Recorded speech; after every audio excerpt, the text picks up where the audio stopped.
Olá a todos, sejam bem-vindos a mais um episódio do segmento Conversas de Café, onde conversamos com pessoas que tenham tido sucesso com as suas marcas e negócios para compreender o funcionamento e o modelo de negócio e também com histórias engraçadas. Esperemos que gostem, não se esqueçam de nos seguir no Twitter e na plataforma em que nos estejam a ouvir. Vamos lá para mais um episódio. Olá a todos, sejam bem-vindos a mais um episódio aqui das Conversas de Café. Temos aqui hoje o Afonso, CEO da Trash for Goods. Obrigado, Afonso, por teres vindo aqui às Conversas de Café para dar um testemunho acerca do Trash for Goods. Eu passo-te a palavra para falares um pouco do Trash for Goods. Ora, antes de mais, obrigado eu, Gonçalo, aqui pelo convite. E pronto, aqui explicando assim um bocadinho o que é a Trash for Goods. Nós dizemos sempre, pronto, resumimos sempre o projeto, ou neste caso a startup, nesta frase que é uma plataforma de gamification que quer recompensar as pessoas por reciclar. E no fundo nós temos aqui quase uma missão, ou vemos aqui quase o nosso objetivo perante aqui a comunidade portuguesa principalmente, é mudar o mindset que atualmente existe face aos resíduos. Porque tu atualmente consideras, aliás, tu olhas para os resíduos como lixo, mas não olhas para eles como matéria ou como um recurso.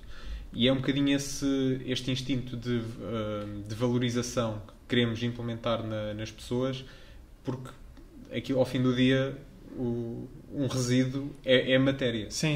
E tu tens que reaproveitar esse resíduo, e aqui o que nós acabamos por fazer dentro da nossa plataforma é, que a plataforma é composta por duas componentes. Temos uma parte que é uma app, mobile app / web app, e ao mesmo tempo também temos o pontos de recolha, que é no fundo aqui um elemento mais físico que nos permite entregar as pessoas entregarem os resíduos e depois serem recompensadas por isso. Ou seja, as duas plataformas estão interligadas e são dependentes uma da outra. Sim. No fundo, aqui, a parte do software em si, aqui a nossa componente de software, o que permite é precisamente ser toda a parte de incentivo e a parte de gamification, que é ir pegar um bocadinho naqueles conceitos que vemos nos videojogos, que é a parte quer de desafios, ou a parte de conquistas, ou achievements, por exemplo, e tentamos traduzir isso para um bocadinho aqui para a reciclagem, para recompensar as pessoas por efetivamente ser sustentável. Neste caso aqui começámos aqui pela reciclagem. Por enquanto, pelo menos para Portugal, é um pilar que ainda é bastante debatível ainda, que muitas pessoas não acreditam que a reciclagem funciona, ou ainda existe assim muita iliteracia. Exatamente, existe muita iliteracia principalmente, e então nós tentamos aqui sensibilizar um bocadinho através da recompensa e através deste efeito de jogos e de gamification, basicamente, no fundo aqui para literar as pessoas quanto à reciclagem. E estavas-me a contar, antes de começarmos a gravar, que começaram em 2020 a Trash for Goods. Sim. Enquanto projeto, não enquanto startup. Sim. Começou em 2020. Como é que foi em 2020, em plena pandemia, ter um projeto ou começar um projeto assim deste nível? Nós aqui, a Trash for Goods começou como um projeto dentro da Junitec. E para quem não sabe o que é a Junitec, é a junior empresa do Instituto Superior Técnico. Isto, voltando aqui um bocadinho atrás, o que é uma junior empresa? Uma junior empresa, no fundo, é uma empresa formada totalmente por estudantes, cujo objetivo aqui, no caso da Junitec e também de todas as junior empresas, é formar e, no fundo, dar aqui algumas bases a todos os alunos do que é trabalhar numa empresa, o que é fazeres um projeto para uma empresa e começares a ganhar algumas bases profissionais, de certa forma, para poderes dar um kickstart à tua carreira profissional. E aqui dentro da Junitec havia dois caminhos, de certa forma, que nós tínhamos aqui depois uma componente mais de consultoria. No fundo fazíamos projetos com várias empresas, e empresas de Fortune 500, por exemplo, Big Four também, e depois tinhas o outro vertente, que era o ramo da inovação. E era um bocadinho aí quando eu estive sempre ligado à parte do empreendedorismo e dentro do departamento de inovação, e foi um bocadinho por aí onde acabou por crescer o projeto. Ou seja, o projeto na altura tinha uma missão muito simples, que era, ok, as taxas de reciclagem em Portugal são muito más. Como é que vamos melhorar isso? E então foi um bocadinho por aí, com este problema, tu tentas ir depois partir um bocadinho a pedra, tentar chegar depois a uma solução. É um bocadinho quase ao contrário da consultoria, que tu tens que dar quase uma solução personalizada para o teu cliente. Aqui o que tu tens que fazer quase é perceber se efetivamente o problema que tu estás a analisar faz sentido, e foi muito isso. Ou, no fundo, nós começámos com um problema muito grande e depois fomos partindo de blocos até chegar quase à essência da questão, e depois a partir daí resolver ou encontrares uma solução que fosse, pronto, que no fundo aqui fosse resolver o problema que tu tinhas em mãos. A Trash for Good começou precisamente aqui, na altura ainda tinha um projeto, tinha um nome totalmente diferente, chamava-se Smart Bean na altura, porque o conceito era praticamente instalar, pronto, aquelas máquinas que tu vês na Alemanha e na Noruega. Eu estive na Noruega em setembro e ia perguntar se... Sim, epá, já agora o nome dessas máquinas é Reverse Vending Machine, para ficares aí com uma ideia, porque funciona ao contrário de uma vending machine, que em vez de pôres dinheiro para receberes um produto, aqui pões o lixo para receberes o dinheiro. Sim. É basicamente esse o conceito. E no fundo nós tentámos inicialmente, o objetivo da Trash for Good, muito inicialmente, enquanto projeto, era basicamente nós, pronto, aqui se calhar éramos assim um bocadinho cocky com a ideia de não, vamos conseguir criar um caixote inteligente desse género e no fundo depois vendê-lo e ter a aplicação depois em cima. Já aqui tínhamos estas duas componentes, que era precisamente o ponto de recolha de validação do resíduo e depois também a outra parte da aplicação de incentivar as pessoas a serem recompensadas. Isto tudo para combater, já agora, o problema que nós depois fomos partindo em vários blocos. O principal problema tinha a ver com a contaminação, que é, mais ou menos assim, para teres uma ideia, 50% dos ecopontos amarelos que tu vês aí na rua estão contaminados. Tu até podes ser muito bom a reciclar, mas basta uma pessoa, por exemplo, colocar um resíduo que não é do determinado... Pronto, de determinada cor. Determinada cor. Pronto, colocares aquilo no sítio errado, sim, muitas das vezes isso diminui logo a eficácia do processo de reciclagem e contamina. Pronto, daí pode contaminar todo o... Está-me a faltar a palavra. O processo. Sim, pode contaminar todo o lote daquele ecoponto. Ou seja, no fundo pode reduzir, diminuir, e é uma das razões porque nós temos taxas de reciclagem muito baixas, tinha a ver com essa iliteracia dos portugueses, não sabiam, pronto, pá, até existem vários tipos de plástico. Eu próprio na altura até desconhecia que havia, pronto, antes pensei, só existe para aí uns 3 tipos ou 4 tipos de plástico. Nevermind, tipo, aquilo era... uma infinidade de plásticos que existe, ao ponto de atualmente tens 6 tipos de plástico, pronto, aqueles numerozinhos que tu vês debaixo dos produtos, e tu tens depois o 7, se não me engano, que é outros plásticos, ao ponto deles desistirem só, pronto, ok, estes aqui são uma miscelânea de plásticos todos juntos uns com os outros, pá, pronto, nem sabemos o que é que está aqui, e como é óbvio esses nem sequer podem ser reciclados. E pronto, e nós começámos aqui dentro aqui do projeto Smart Bean, basicamente, que depois o nome foi transitando para Trash for Good. Fomos analisando aqui um bocadinho este conceito e durante a pandemia foi basicamente, pronto, nós já tínhamos visto que havia assim uma janela de oportunidade, já havia assim alguns incentivos ou planos, pelo menos por parte do Estado, de incentivar as pessoas a reciclar, pronto, ou pelo menos instalares aquele sistema que já existe na Alemanha, ou fazer quase um copy-paste de lá para cá. E no fundo o que eles estavam a fazer, estavam a dar 5 cêntimos, 2 cêntimos às pessoas por estarem a colocar tipo, garrafas em várias máquinas que eles tinham comprado em determinados sítios, e nós ali ficámos um bocadinho, temos de ver se pensámos até, esta pandemia por um lado até foi aqui uma coisa boa, que parou o tempo, o Estado ficou parado, então isso por um lado vamos ter aqui algum tempo para conseguir construir por cima e ter aqui uma solução para quase apanhar o comboio ao mesmo tempo ou estar lado a lado do comboio do Estado.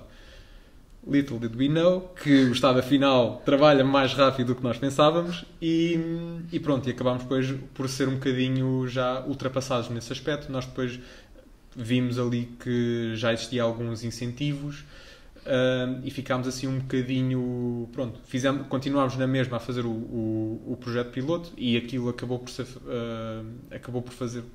por fazer um projeto piloto na nossa faculdade, no técnico, ali naquele regime híbrido, Sim, pronto, sim. ali naqueles 2020, pronto, 2021 ali no final. 2020, inícios de 2021, foi mais ou menos aí quando fizemos assim esse teste piloto.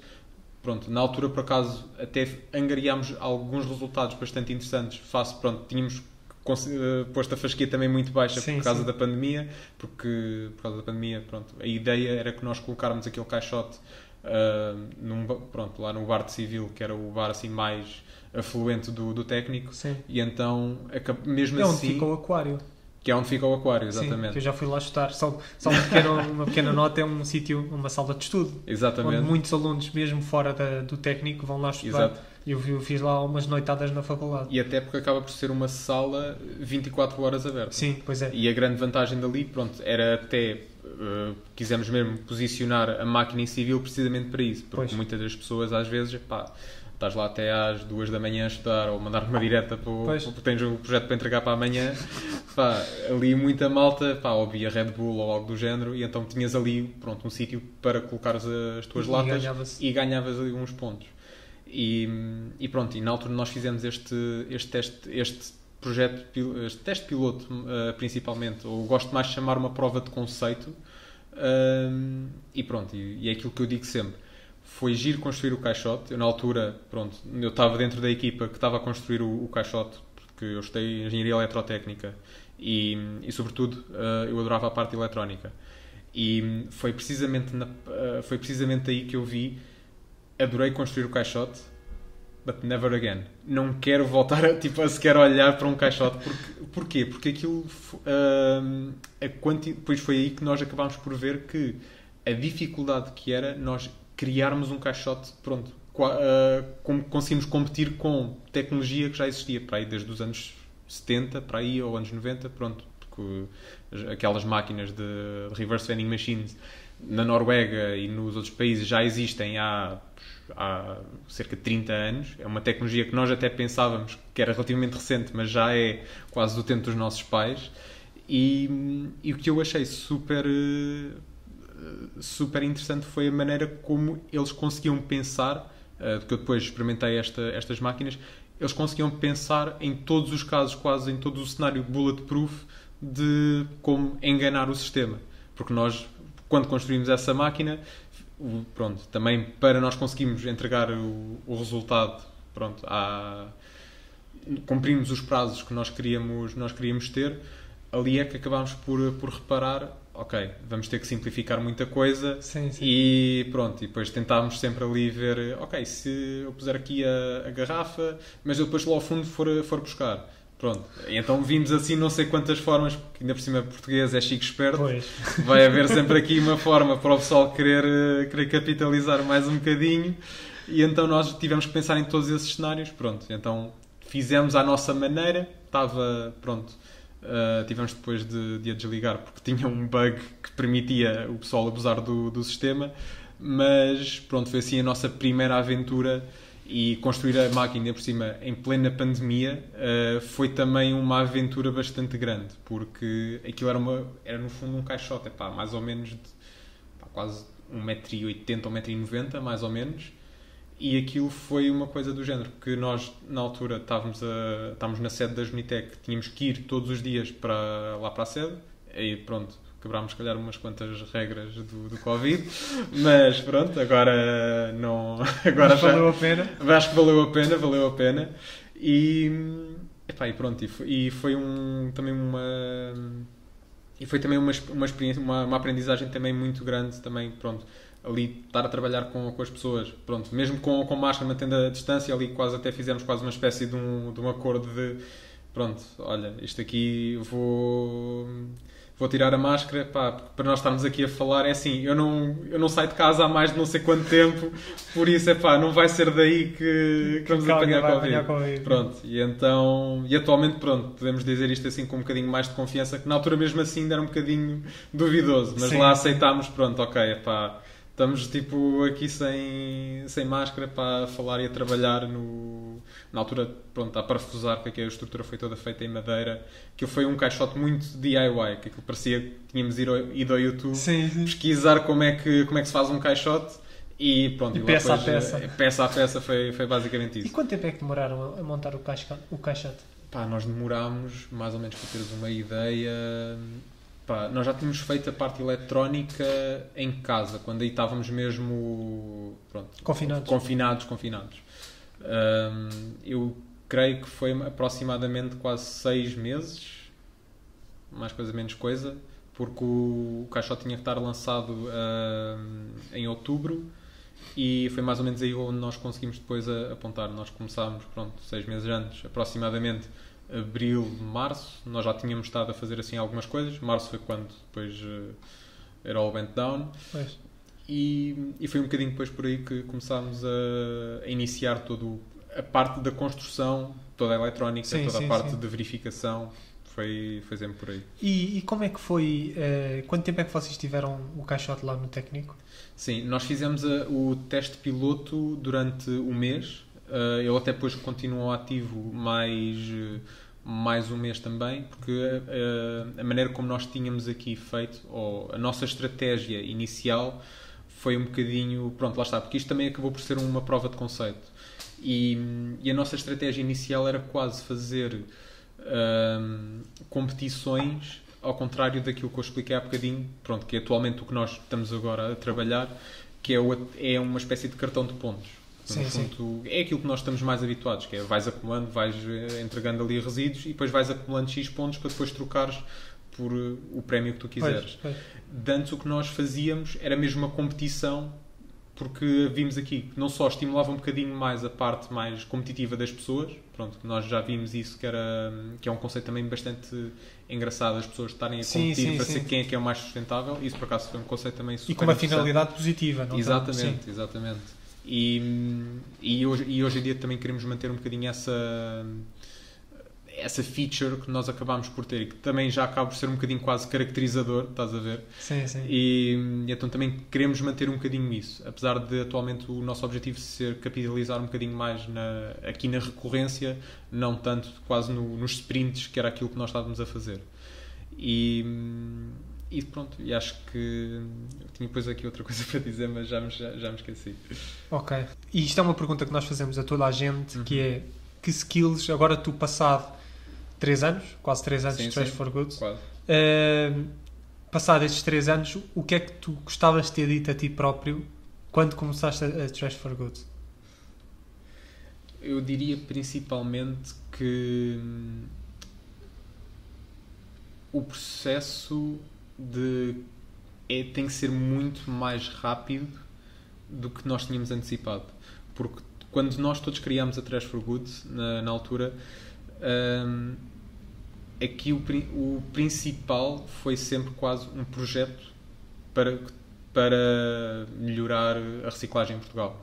Foi muito visto nessa ótica. Sim. E aqui um bocado que vemos, se calhar agora, ou pelo menos aquilo que a minha perspectiva é que tu tens que olhar um bocado para as coisas de uma forma que tu, quando estás ainda na faculdade, se calhar ainda não tens noção, e ainda por cima nós na altura também nunca tínhamos entrado em contacto diretamente com o mundo empreendedor.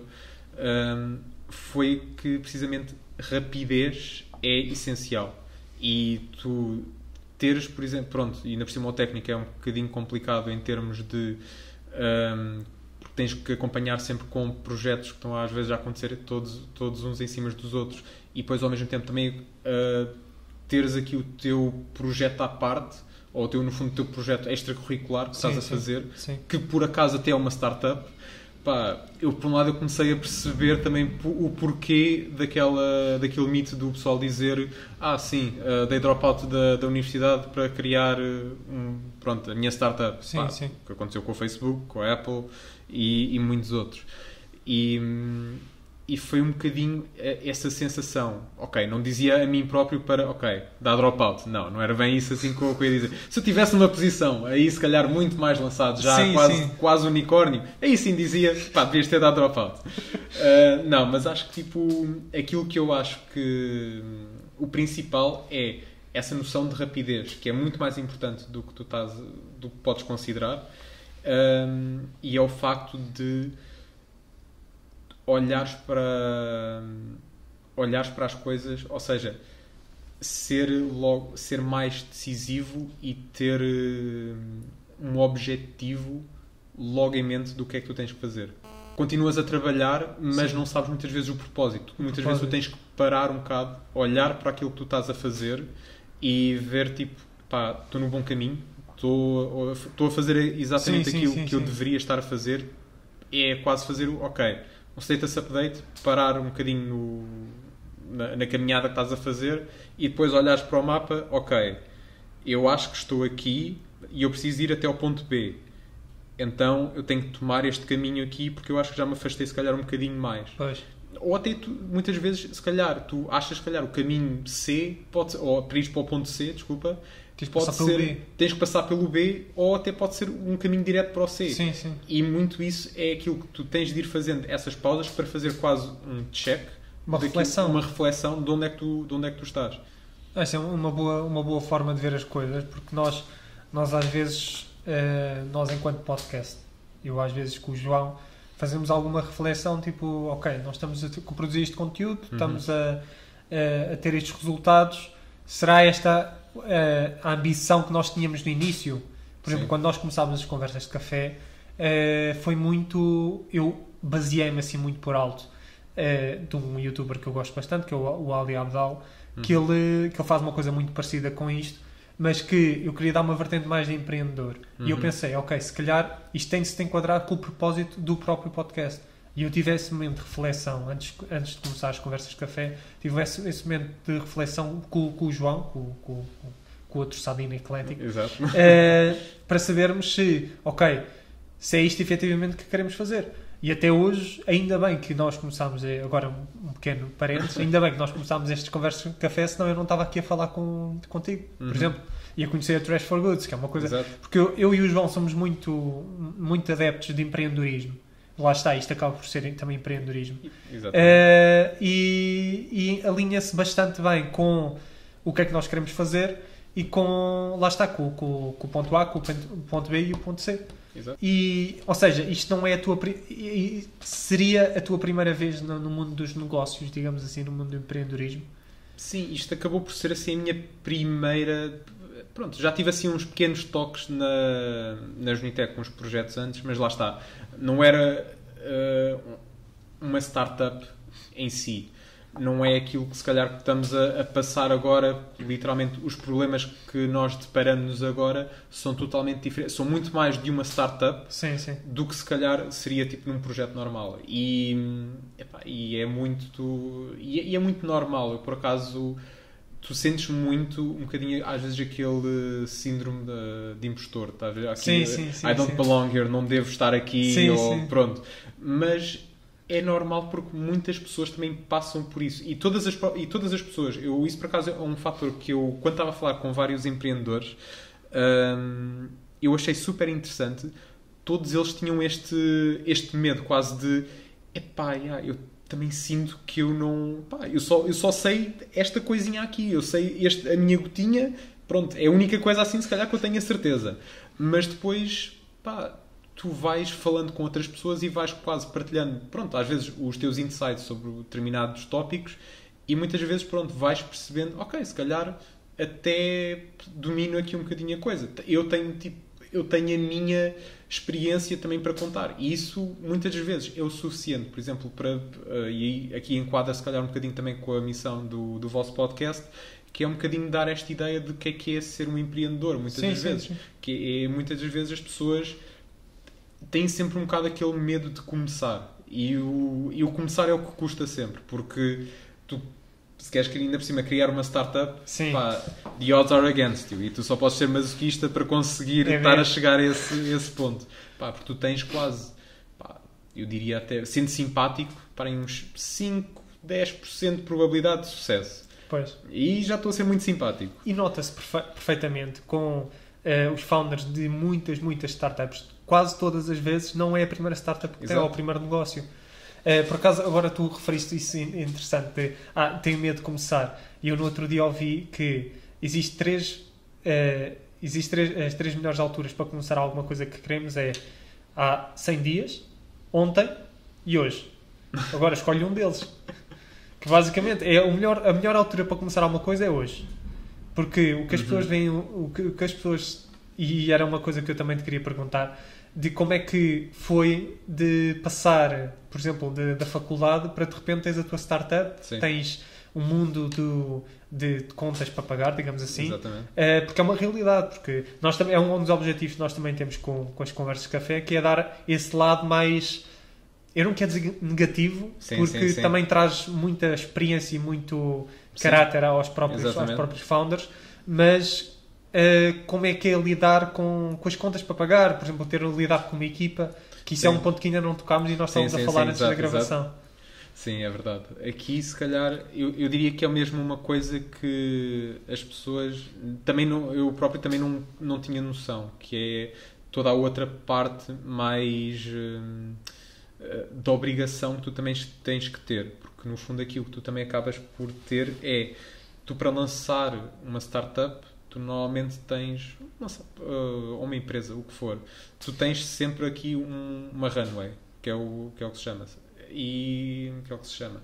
e tu tens de ter aqui mais ou menos uma noção de quanto tempo é que tu vais estar, por exemplo, sem ordenado, quanto tempo é que eu vou estar a trabalhar de borla para a startup até conseguir ter o meu primeiro salário. Pois. E tu tens um bocadinho de ter esta ideia. Pronto, vais ter que, por exemplo, no meu caso, o que aconteceu, nós na saída da faculdade, eu na altura tinha um bocadinho, eu sempre quis meter-me a full time na Trash for Good e atualmente estou.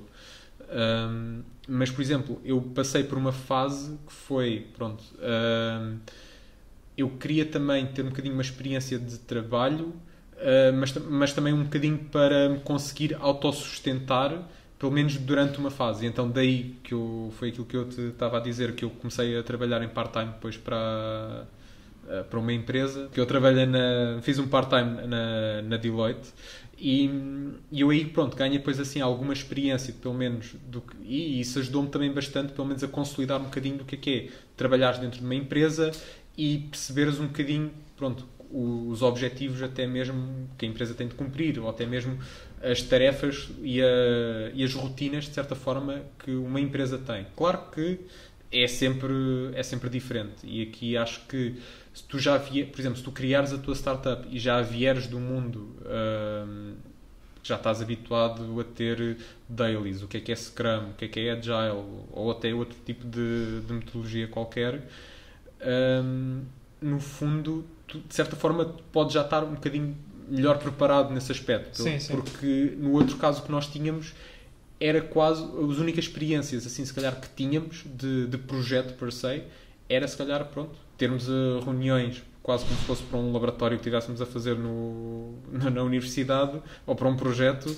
Era quase sempre assim o que nós olhávamos. É que tínhamos aqui temos reunião neste dia, depois trabalhamos, depois voltamos a reunir neste dia, Isto depois aí também cabe um bocadinho depois a ti para conseguires ir encaixar um bocadinho depois a flow da equipa também ao longo com o projeto. Mas normalmente esse processo acaba por ser muito, muito standardizado, de certa forma, porque no fundo atualmente tu tens que ter dailies, e atualmente nós ainda não transitámos um bocadinho para esse lado, porque atualmente eu sou a única pessoa a full time, mas nós estamos neste preciso momento também a fazer essa transição, a ter precisamente quase a ter a marcar a pulsação dentro da equipa para conseguirmos entregar o valor, ou a nossa proposta de valor para os nossos clientes. E acaba por ser aqui assim um bocadinho a forma como tens de olhar, no fundo começar a ter se calhar aqui esta noção. Lá está, casa também um bocado com a questão dos objetivos que tu tens que estabelecer, porque isso, no fundo, obriga-te, ok, esta reunião que estamos a fazer aqui é para ver se nós conseguimos atingir os objetivos que nos propomos no início do trimestre. É mais ou menos assim como, pronto, vais ganhando também um bocadinho o hábito. À empresa. E uma última pergunta. Como é que a Trash for Goods é profitable? Sim.